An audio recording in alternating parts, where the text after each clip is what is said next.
ఇలా ఎండాకాలంలో పిట్టలకి బర్డ్స్కి వాటర్ పెడితే అవి ఎంత మంచి ఇంట్లోనైనా ఎంత అట్మాస్ఫియర్ మంచిగా ఉన్న వాతావరణంలోనైనా వచ్చి తాగుతాయి అనడానికి నిదర్శనమే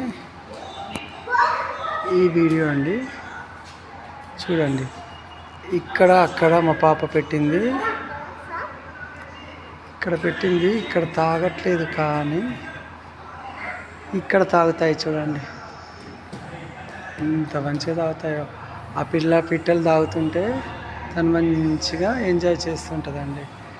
నా వాటర్ తాగుతున్నాయని చెప్పి ఎంజాయ్ చేస్తుంటుంది. ఇది పిల్లలకి నేర్పించే సంస్కృతి. పుట్టుకోకు కొన్నే